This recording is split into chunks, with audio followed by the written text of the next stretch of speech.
Welcome once again to the Casper Podcast, where we take a deep dive into blockchain technology and speak with those who are building the future of the decentralized web. I'm your host, Joe Benzo. Recently, the Casper Association sponsored a conference in Washington, D.C. with the Actus Foundation, where thought leaders, regulators, and finance professionals got together to discuss blockchain and algorithmic financial standards.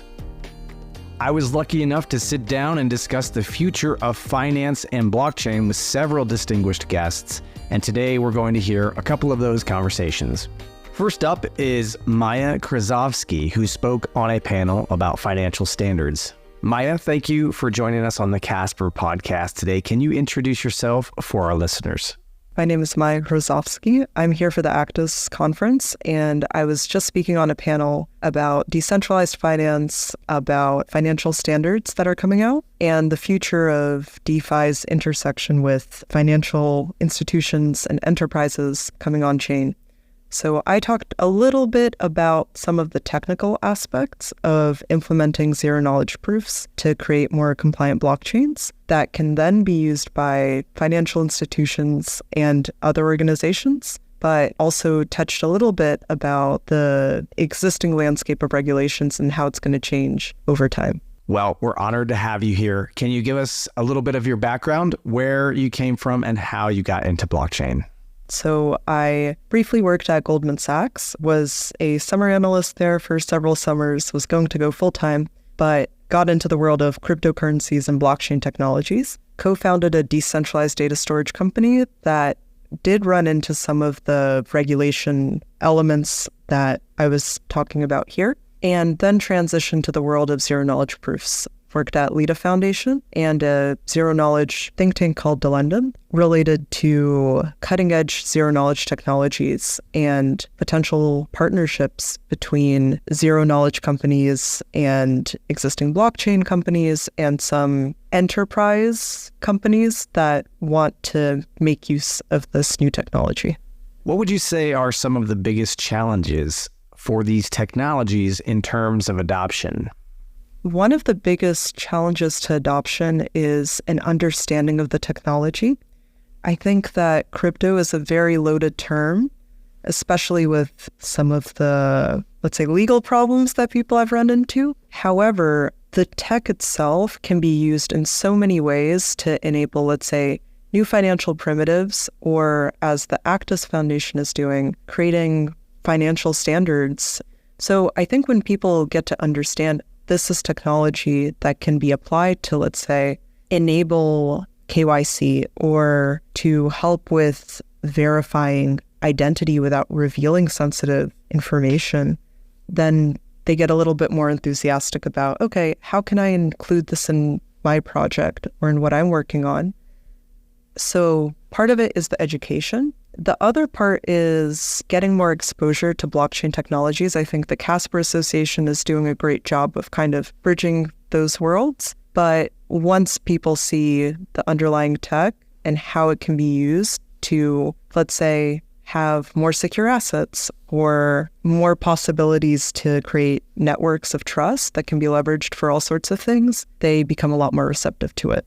What are the things that you are most personally excited about? On the panel, you talked about algorithmic financial standards, zero-knowledge proofs, blockchain in general. Is there one area that you are especially passionate about? At the end of the day, I care about impact, and I care about the people who will be impacted and are being impacted by the tech at the moment.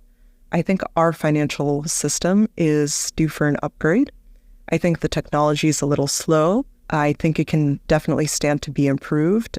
Faster financial transactions means more things are being built faster. It means less things are falling through the cracks, and suddenly we have these more robust systems of trust to fall back on to finance even more ambitious projects, finance things that will change the world, and also giving traditional institutions that have kind of shepherded very large-scale movements of capital chances to do things a little differently and interact with more people that way, enable more things. Over the next 1 to 2 years, what do you see in terms of the adoption for these technologies? I think that institutions and enterprises are thinking more seriously about blockchain technologies, and that they're thinking about the risks and larger architecture that would have to be implemented to mitigate those risks in order to securely start moving trillions of dollars every day on the basis of these technologies. So I would say there's still a lot of work to be done. And a lot of that work is going to be kind of educational work and reaching consensus about, okay, these are the standards that we're adopting. This is how we'll be working with existing blockchain technologies, or these are even new blockchain technologies that we'll be investing in. But I think in the next 1 to 2 years, we're going to see probably more ETFs, probably more comfort around interacting with the blockchain and maybe even launching a cryptocurrency or two, which will then transform into there are maybe infrastructure providers that traditional financial enterprises work with to interact with one another through distributed ledger technologies, through blockchain technologies. If anything, this is just a sign of what's to come. Absolutely. Well, Maya, thank you for taking the time to speak with us on the Casper Podcast today. Thanks for having me.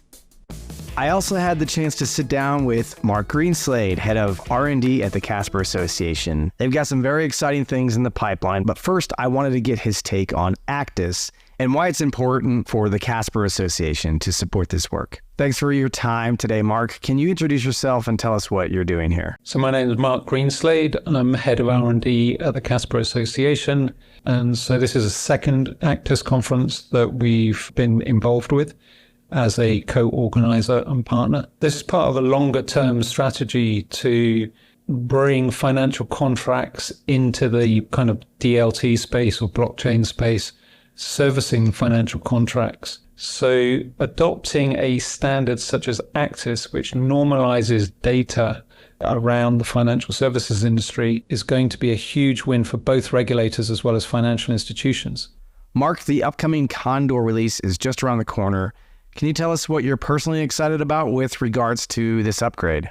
So the upcoming Condor release is predicated on 3 primary features. First of all is consensus simplified.